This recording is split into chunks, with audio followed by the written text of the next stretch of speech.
perfect family, a beautiful kids that are well behaved, financial success, and a whole lot.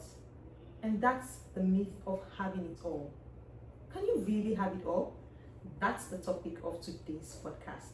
Come along as we analyze the issues surrounding what it takes to have it all, if it's even possible to have it all, and a good definition of having it all. Alright. Hello Abigail. Hello Maki. Hi. Okay, so let's start with having it all, the term having it all. What do you think?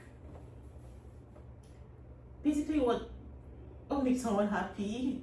I feel the definition varies depending on the individual. One person, it could be from the angle of education. I want to get to the highest level of my career. Another person is to have a stable home. Another person is just to have the ability to travel around the world and see the world from a different angle. I feel it varies, depending on environment and upbringing. And culture as well. Yes. So that means having it all is subjective. Yes, I think so. You can never have it all. Who actually has it all? So that's all in itself. Yes. It's not a correct term. You don't have it all. You just have what matters to you. In context, I could be content with what I have, and being content with what I have, I could say I have everything. I've gotten everything I desire. So looking at it, one cannot have everything in the world, but I can be in that space of contentment, and I'm really looking at, okay, I've got everything I ever wanted. So What about the fact that there's always something? Like it's just like I want to talk about from the rat race society we're in. You feel that you need to have a house, but you're saving money for the house, and by the time you have the money for the house, the price has yeah, so tripled. that's what I'm talking about, contentment, right? Yes. Because if you're looking at it from the world's perspective, no matter how much you acquire, let's say wealth, You never you can never, there's definitely someone doing better than you are doing. Do you Yeah. understand? Someone else, you see someone else that they figured out their lives, and you're still lagging behind. So that's why I mentioned contentment, right? So Yes. if this is what contentment means to me, I really don't want to bother myself about the things that I do not have that other people have. I don't know if you get. Yeah. Yes. Again. Well, when you talk about having it all, to your mind may easily just flip to all the financial aspects of it. But I think there are other factors people put in mind when you talk about having it all. For a woman, it might be, okay, your educational status. It could be getting married at a particular age. Yeah, It could be right. having children before you hit a certain age. It could even be the type of family you have, an ideal family. Yeah. It even boils down to how your kids are behaved, having it all, having everything put together, having your life in order, just having it all. I get you. Yes. I like the fact that we are streamlining it to. So it's not make just something money. very you know. relatable. And we see this play out on social media. I think most of the factors that make people think that it's possible to have it all, it's when you go on social media and you see a particular group of people going on vacation at a particular point in time, and then you see someone else posting beautiful families, you see someone graduating from this institution, you see someone seems to have peace of mind or whatever it is. When you take these little bits from these different individuals, you feel like, oh, that person has it all, that person's got it all, and then you feel you want all those different things, you need them, then you can have it all. Okay. That's where it now gets to a state of overwhelm, right? Exactly. But what about this other context where you feel you don't have it all, right? But onlookers think you have it all. But the all in this thing is a bit. It's too broad. Yes, because it's making me. Okay, let's take it one at a time. Financially. All makes We it. can't take it we can't take it one at a time. Because the notion of you have everything going on for you, that there are so many factors that are working in Yes, sync in the your life. concept of having it all isn't it an illusion? Yes, it's an illusion, and that's what we're trying to bring It's out. an illusion. How The much- myth. Look at the topic of the podcast. The myth of having it all. So it's a tale. It's a fantasy. It's a lie that is being sold. You can't have it all. That's what we're trying to highlight in this video. Amaka, have you heard someone said that woman seems to have had everything figured out? Her life seems Alright. perfect. It's not relatable to you.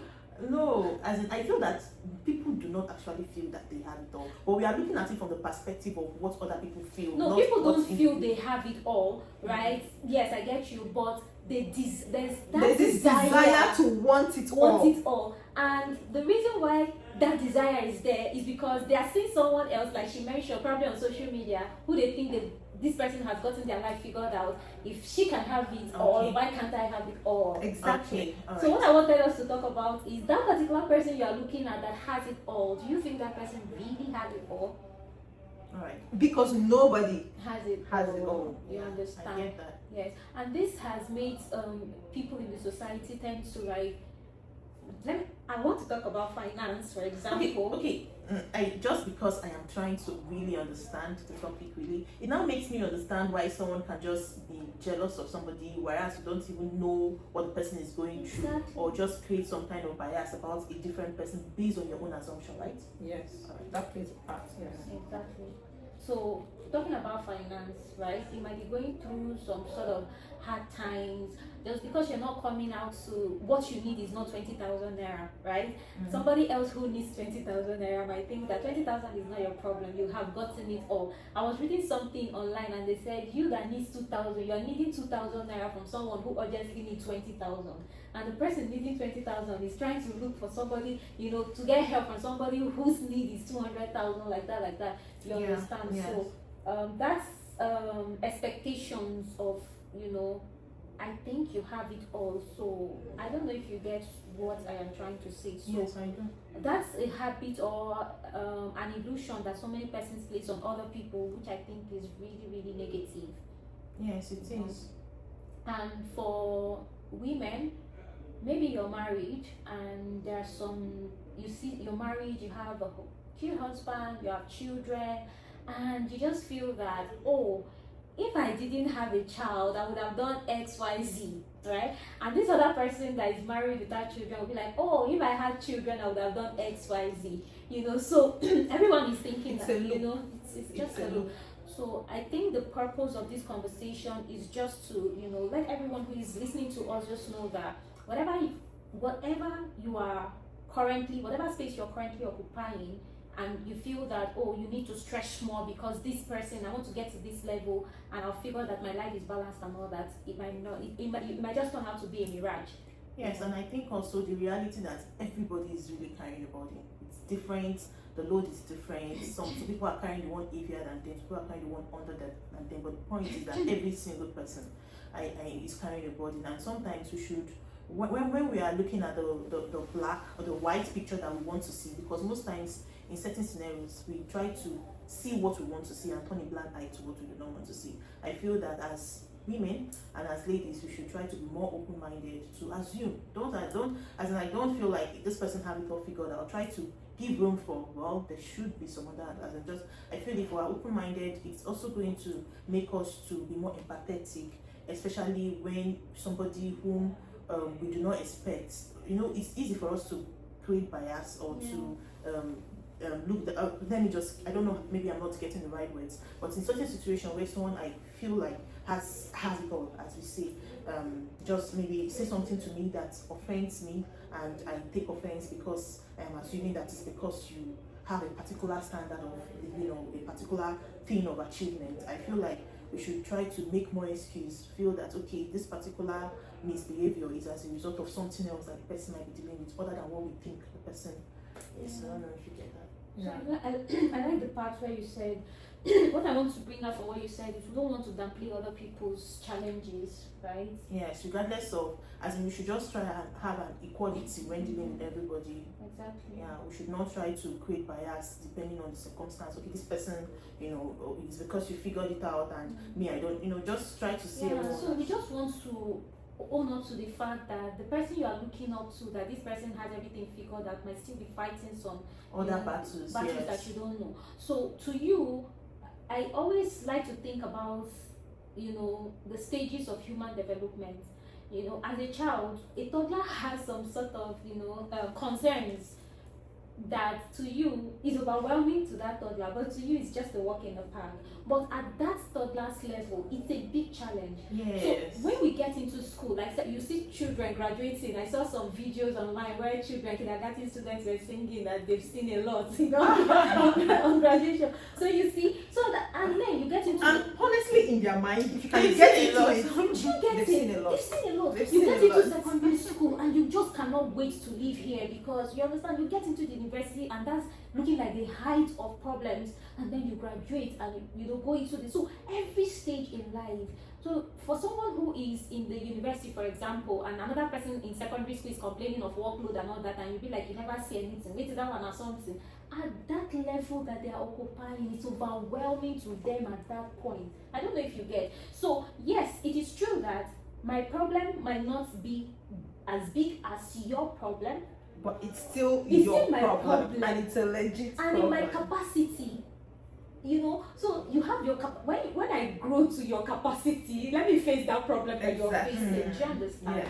And if we even look at it very well,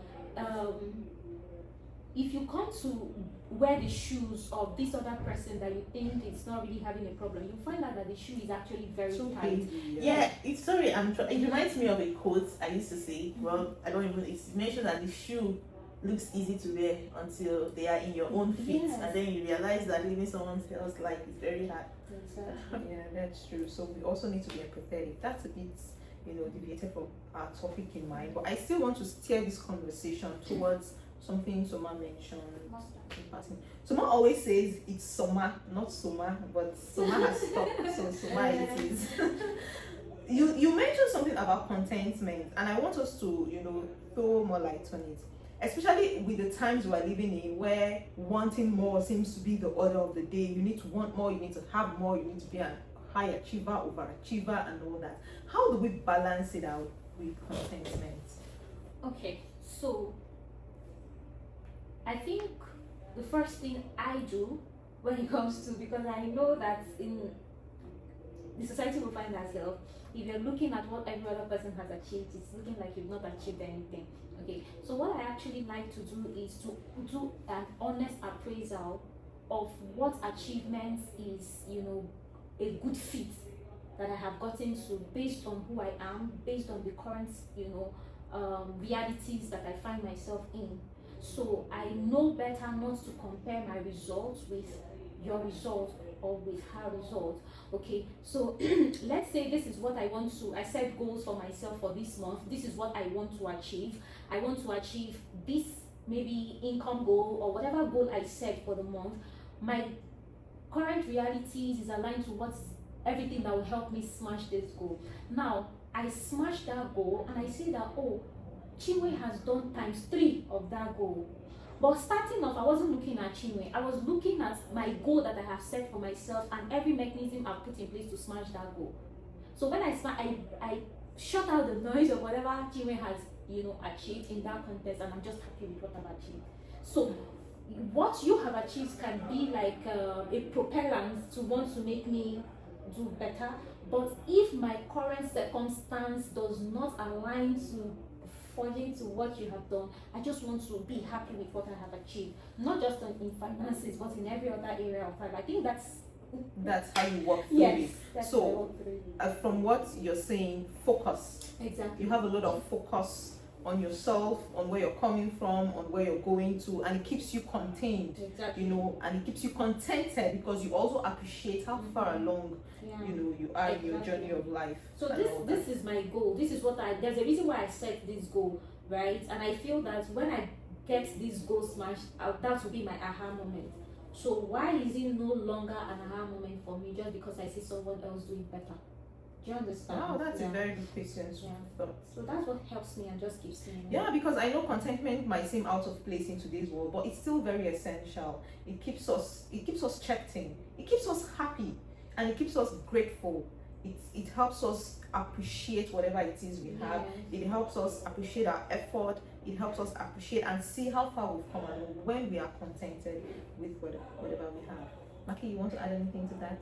Yeah, not quite. Although when Soma was talking, I just keep remembering, I might have seen this somewhere, but the point, just a summary of what I got from what Soma said. I like about you using your future, using your future Comparisons. yourself, like your future self with Mhm. your past self. So just look at it as a straight line. It is me. I'm just walking. So I look back. When you're looking back, don't be looking at another person's back. Just steal your own back.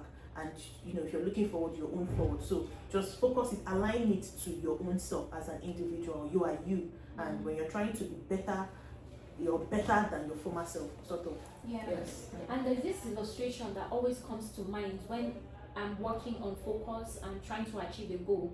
I like to see it like you're walking in a garden filled with flowers, and you are told that you can only pick one flower. You can just walk from one end of the garden to the last end, and you can only pick one flower.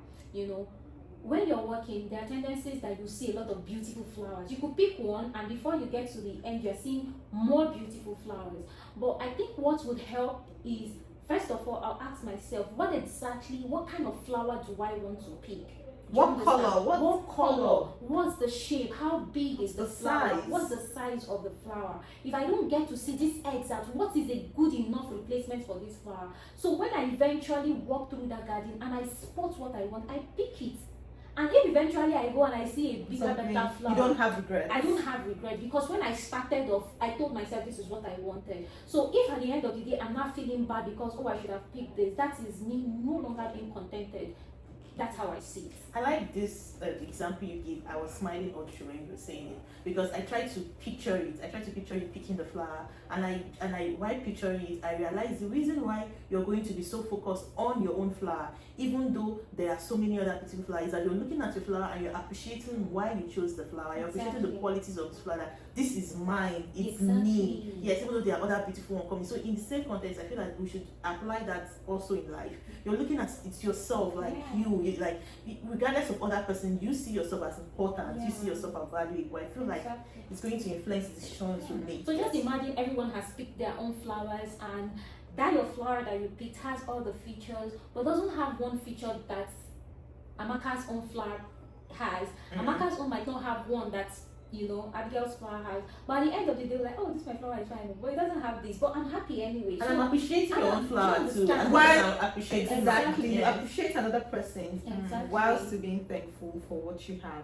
Yes. So- It brings to light, the fact that most times when we see other people, while they are different, you should try to find something about them that we appreciate, instead of feeling indirectly. I'll pause you on that because that is a different topic that is coming up. Honestly, okay. That is eventually. a different topic that is coming up soon. So let's reserve the one. thoughts. Alright. Just put it on hold. We'll play it soon. Very okay. But I absolutely enjoyed us having this conversation. Oh, this topic, it raised some Do eyebrows. you feel that we You did thoroughly- justice to or it? yes, or do you feel that we still? Okay, so I need to put this out there. I was thinking of making a separate clip on it, but since you came up with it, we never exhaust these topics. Yeah. It's always open for more opinions, conversation, differences, and what have not. So we will appreciate comments. We want to hear your thoughts. What you think? And I think you also need to factor in bring into preview the fact that we discuss this topic on the spot.